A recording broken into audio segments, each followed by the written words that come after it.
සිතට සුවය ආචාර්ය ගරු තිලකසිරි ප්‍රනාන්දු පැතුනි පියතුමා.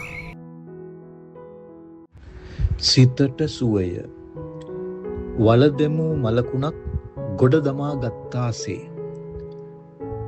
මලකුණක් කියන්නේ මැරුණු දෙයක්, මැරුණු කෙනෙක්. සතෙක් සිව්පාවෙක් වෙන්න පුළුවන්, මිනිහෙක් වෙන්න පුළුවන්. මේ ඕනම ශරීරයක් මැරුණාම කුණු වෙනවා. කුණු වෙච්ච ශරීර ළඟ අපිට ඉන්න අමාරුයි. එයින් හමන දුර්ගන්ධය අපිට ඊතරම් සුබදායක සැනසීමක් දෙන සුහද ශීලී තත්වයක් නැහැ. තමන්ගේම නෑ කෙනෙක් වුණත්, තමන්ගේ අම්මා තාත්තා වෙන්න පුළුවන්, තමන්ගේ දුව පුතා වෙන්න පුළුවන්. මැරුණොත් ඒ මලකුණ අනිවාර්යයෙන්ම ගඳ ගන්නවා. මේ මලකුණක් ගොඩ දාන්නේ එක්කෝ සැක සහිත නිසා, එමත් නැත්නම් නීතිමය ප්‍රශ්නයක් නිසා, එමත් නැත්නම් වෙනත් කාර්යයක් නිසා.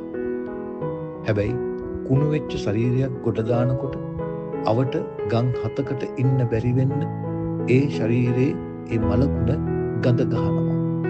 ඔය වගේ තමයි ඔබේ මගේ ජීවිතේ නරක අත්දැකීමක්, තිත් අත්දැකීමක්, Tamanට අවාසිදායක සිද්ධවීමක් නැවත නැවත අපි ස්මරණය කරන්න, මතක් කරන්න, නැවත නැවත ජීවත් කරවන්න යනකොට ඔන්න ඔය තත්ත්වයක් උදා වෙනවා. මැරුණු මලකුණක් වල්ලනවා මිසක් ඒ නැවත නැවත හාර උස්සන්නේ නැහැ. අපි දන්නවා ඒව හාර උස්සනවා නම් ජරාව කන සතෙක් වෙන්නට ඕන. ජරාව කන සත්තු තමයි මලකුණු හොය හොයා කන්නේ. කිඹුලෙක් හැම විටකම Tamanට අම් වෙන ගොදුර කුණු වෙනකන් තියාගෙන ඉඳලා කුණු රසත් එක්ක තමයි මේ රස තලු මරමරා මේ කිඹුලා කන්නේ.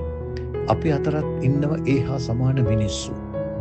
අනිත් අයගේ කුණු රස කර කර වපුරනවා, කතා වෙනවා, ඒ අයට කතා හදනවා. එහෙම අයට මලකුණු ගොඩ දාගත්තා වගේ තමයි ජීවිතේ හැම තැනකම. ඒ නිසා මතක තියාගමු, වල දැමූ මලකුණක් ගොඩ දමා ගත්තොත් අපට ඉන්න හිටින්න බැරුව යනවා. ජේසු පිහිටයි.